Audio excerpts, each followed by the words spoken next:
Hoy les voy a contar una noticia triste y tiene que ver con el aumento de la pobreza extrema en la Argentina de Milei, de la pobreza también en su conjunto, a partir de un informe que presentó el Observatorio del Derecho Social de Argentina, de la Universidad Católica. Esto es en base a microdatos de la encuesta permanente de hogares, la EPH, que están publicados por el INDEC. ¿Sí? ¿Qué dice el informe? Que la pobreza llegó al 54,9%, o sea, prácticamente el 55%. El 55% de los argentinos son pobres, ¿sí? Punto. Y eso es lo primero que hay que resolver. Segundo, la indigencia. La indigencia, ya la pobreza extrema, ¿sí? Ahí es hambre, no te alcanza ni para comer. Supera el 20%, 20,3%. Claro, el tema es el siguiente. En el cuarto trimestre, o sea, en la parte final del año 2023, la pobreza era del 45,2%. Es decir, la pobreza aumentó casi un 10% desde que asumió Milei. Y la indigencia aumentó un 6%, porque era de 14,6%, aproximadamente un poquito menos del 6%. ¿Sí?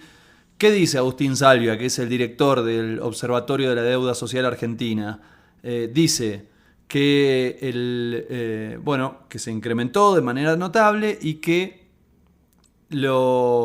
con respecto a los tres meses, estos 3 meses de 2023, tuvo lugar, sobre todo antes de finalizar el año, este aumento, este pico tan, pero tan grande.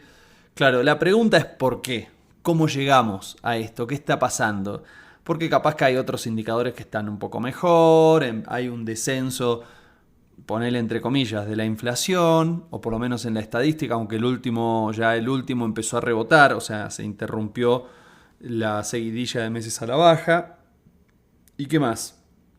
Bueno, el déficit está mejor, supuestamente. Un dólar que pareciera, tuvo un salto, pero pareciera que en algún momento se había estabilizado. Bueno, ¿y qué está pasando? Nosotros le preguntamos a Lavi Abraham, que es integrante del Mirador de la Actualidad del Trabajo y la Economía, y nos contó lo siguiente sobre este proceso inflacionario y cómo La impacta. inflación del mes de junio, que es el último dato disponible, muestra que no termina de ceder el proceso inflacionario. La inflación de junio fue de 4,6%, subió con respecto a mayo, que había sido 4,2%, y de esta manera rompe con una racha de 5 meses consecutivos de caída de la inflación. Para tomar un poco de dimensión de qué estamos hablando, en diciembre apenas asume el gobierno, toma la decisión de devaluar nuestra moneda. Esta devaluación se trasladó inmediatamente a precios por el encarecimiento de todos los productos importados y por supuesto porque el dólar es una referencia de precios en nuestro país, lo ha sido siempre y sigue siéndolo. La inflación de diciembre fue de 25,5%, 20 en enero y descendiente a partir de ahí, pero a partir de este momento, a partir de junio, julio y los meses siguientes, estamos presenciando un fenómeno distinto, que es un fenómeno de continuidad en inflación, un fenómeno de inercia inflacionaria en donde la inflación de los meses pasados afecta al futuro en forma de que va apareciendo de diferentes maneras, por ejemplo, a través de contratos como los contratos de alquiler o los contratos de provisión entre empresas, que están indexados. Esto quiere decir, son contratos que están atados a la inflación pasada. Al estar atados los valores a la inflación pasada, en el presente la propia inflación se replica porque, por ejemplo, si un contrato de alquiler aumenta los costos de un negocio, esto va a aumentar los precios y estos precios influyen de manera del total de la economía, digamos, influyen sobre el índice de precios del mes siguiente, aumentando el alquiler de los meses siguientes y armando esta cadena de inercia. Esto siguió así hasta junio y probablemente siga así en el futuro. Bueno, y la pregunta lógica que nos hacemos es qué pasa con el poder adquisitivo, qué pasa con los ingresos, con los salarios. Bien, hay una inflación que no se detiene, que fue muy fuerte en diciembre y en enero, pero ¿qué pasó después con los salarios? Bueno, sobre este tema también habló Lavi. Los salarios efectivamente cayeron, el salario privado cayó en los primeros meses del gobierno y a partir de la experiencia que tienen los propios trabajadores en Argentina en paritarias, se empezó a recuperar muy levemente en los meses de abril y mayo, De esta manera, de todos modos, tenemos una pérdida de poder adquisitivo que es en el sector privado de aproximadamente 7% en los primeros meses. Es un número importante, es una caída que no es normal en tan pocos meses, pero con mucha más fuerza se da en el sector público. Efectivamente, si tomamos el promedio de los trabajadores y trabajadoras del sector público, la caída del poder adquisitivo es una caída de casi 18%. Esto es brutal, es comparable a pocos periodos en nuestra historia, comparable al periodo de la dictadura militar, donde también cayeron muy fuertemente los salarios, y comparable también a cierta época de la década de los 90, sobre todo al inicio del plan de convertibilidad, y en los últimos 2 años del gobierno de Mauricio Macri, donde también los salarios perdieron muy fuertemente. En ninguno de los casos mencionados la pérdida fue tan repentina. Ningún momento se perdió 18% de poder adquisitivo en apenas 6 meses.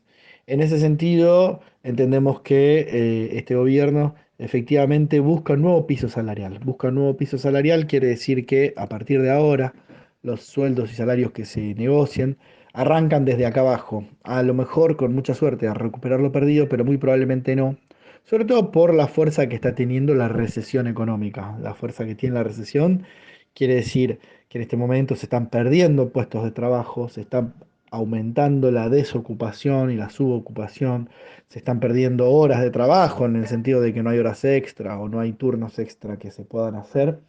Y de esta manera es mucho más difícil para todos los trabajadores y trabajadoras negociar sus salarios.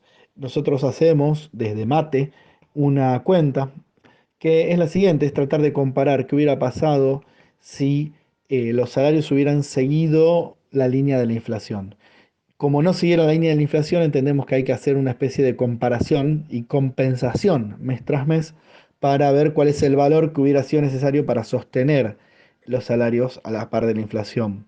Lo que vemos es que a lo largo de los primeros 6 meses del gobierno de Javier Milei, cada salario, cada sueldo del sector privado, en promedio, debería haber tenido 630.000 pesos más, no cada uno de los meses, sino en la sumatoria de los 6 meses, 630.000 pesos para poder sostener el nivel de los precios. Es decir, para sostener el poder adquisitivo del salario a lo largo de estos 6 meses, a cada salario le faltaron 630.000 pesos. Estamos hablando del sector privado, del sector público es un poco más, obviamente, por la pérdida que veníamos mencionando antes. Este valor de 630.000 pesos es mucho mayor que lo que pasó en los primeros meses del gobierno de Mauricio Macri, comparado en términos, en precios actuales es de 511.000 pesos. Y por supuesto está en terreno negativo, a diferencia de lo que fueron en comparación histórica los gobiernos de Néstor Kirchner, Cristina Fernández de Kirchner, cualquiera de esos dos, que en esos primeros 6 meses tuvieron valores positivos, es decir, donde los sueldos le ganaron a la inflación. Demoledor el reporte que nos da la Vi, integrante del Mirador de la Actualidad del Trabajo y la Economía, un grupo que la verdad hacen un laburo impresionante, con un nivel de detalle, con una rigurosidad que da gusto y que además se convierte en una gran herramienta para que nosotros te podamos, entre otras cosas, informar aquí, pero para cualquier caso es trascendental. Ellos son santafesinos, tienen muchas líneas de trabajo. Y por último, se refirieron, ya nos podemos dar una idea sobre cómo viene la mano, pero se refirió también a aquello que tiene que ver con las jubilaciones. Cabe decir que las jubilaciones también están con una leve recuperación en los últimos meses, pero tras una importante caída en los primeros meses del año. Así, una jubilación hoy con bonos y todo está en prácticamente un 30% por debajo en poder adquisitivo de lo que era en el año 2015. Esto es la pérdida que tuvieron los jubilados con cierta fuerza, con muchísima fuerza en los primeros meses de este gobierno y una leve recuperación al final, así todo 30 puntos por debajo de lo que era en 2015. Bueno, hasta ahí esta historia de un repunte más que pronunciado de la pobreza y de la pobreza extrema, la indigencia en la Argentina de Javier Milei. Consecuencias concretas de la devaluación que sucedió en el principio de su mandato con una inflación tremenda, por más que ahora claro, se reivindica que fue bajando la inflación. Pero claro, si tomás la interanual, si ves lo que pasó en diciembre y en enero, es realmente alarmante lo que ocurrió, sobre todo en un país como Argentina, donde la inflación se mide por ingresos y que tiene un impacto directo y letal. Sumale a esto el gran debate que se generó alrededor de la política social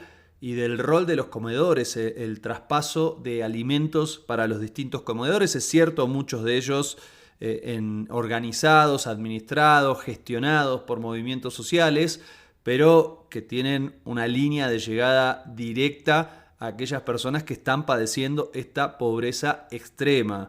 Bueno, fue un gran debate el que se generó alrededor de este punto porque había planteos sobre que el gobierno estaba estoqueando esa comida, no la estaba distribuyendo cuando hay millones de personas que tienen hambre, ¿sí? Que no les alcanza para comprar la comida que necesitan todos los días.